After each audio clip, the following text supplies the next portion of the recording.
నేను 10 మాటలు జగన్నాథస్వామి నయనపథగామి భవతు మే అన్నాను అనుకోండి, నాకు కనపడతాడా శంకరాచార్యుల వారికి కనపడమని దాని అర్థం? నాకు కనపడమని. శంకరాచార్యుల వారు రచన చేసిన 10 మాటలు నేను అనగా అనగా అనగా అనగా నన్ను ఏం చేస్తాడు? అదే అనుగ్రహిస్తాడు.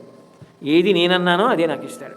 జగన్నాథుడా కనపడు కనపడు కనపడు అన్నావు కదూ అని అకస్మాత్తుగా ఏం చేస్తాడంటే నన్ను తీసుకెళ్ళి దర్శనమిస్తాడు. సర్వసాధారణంగా నేను ఇటువంటివి వేదికల మీద చెప్పడానికి ససేమిరా ఇచ్చగించను.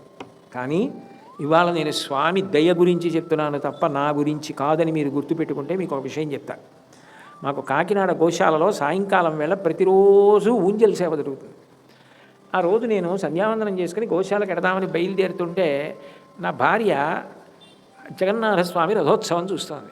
మా ఇంట్లో పూరి నుంచి వచ్చిన జగన్నాథస్వామి మూర్తులు ఉన్నాయి, ఎట్లాగో ఉన్నాయి, రథోత్సవం జరుగుతోంది కదా, వీటిని తీసుకెళ్ళి గోశాలలో రథం మీద పెట్టి ఇవాళ రథోత్సవం చేద్దామని వాటిని తీసుకెళ్ళి రథంలో పెట్టి అప్పటికప్పుడు అలంకారం చేసి గోశాలలో రథోత్సవం చేసి ఇంటికి వచ్చేసాను. ఆ మూర్తుల్ని తీసుకుని మళ్ళీ వాటిని యథాస్థానంలో ఉంచేశాను. చాలా చాలా ఆశ్చర్యకరంగా, చాలా చాలా నాటకీయంగా, నేను అసలు అనుకోని విధంగా ఎక్కడో ఒరిస్సాలో ఐపీఎస్ చదువుకుని సమున్నత స్థాయిలో ఉన్నటువంటి గంగాధర్ గారు అన్న deputy inspector general of police నుంచి ఫోన్ వచ్చి నేను పూరి వెళ్ళాను. నేను దర్శనం చేసుకుందాం అనుకున్నాను అంతే. యథార్థంగా నాకు ఏదో పెద్ద అధ్యయనం చేయాలన్న కోరిక నాకేం లేదు. నేను దర్శనం చేసుకుందాం అనుకున్నాను. వెళ్ళే ముందు ఈ జగన్నాథాష్టకం చదివి అబ్బా ఏమి అష్టకం చేశారా శంకరులు, ఎంత అభేదంగా చెప్పారు కృష్ణ పరమాత్మని తలుచుకుంటూ వెళ్ళాను.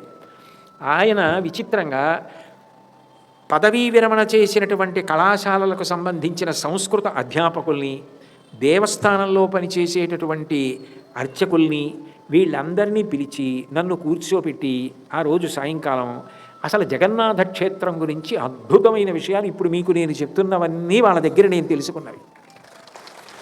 నాకు ఆ కుతూహలం ఆపుకోలేక ఆ కాకత్పూరవన్నీ కూడా నేను దర్శనం చేసుకోవడానికి ఆయన ద్వారానే జరిగింది. నేను ఆ అష్టకం చదువుతూ జగన్నాథస్వామి నయనపథగామి భవతు మే ఇదే అన్నారు శంకరాచార్యుల వారు 8 మాటలు. ఏమో ఎందుకు అలా అన్నారో, అలా అంటే జగన్నాథుడు కనపడతాడులా ఉందనుకున్నాను. అదే జరిగింది నాకు.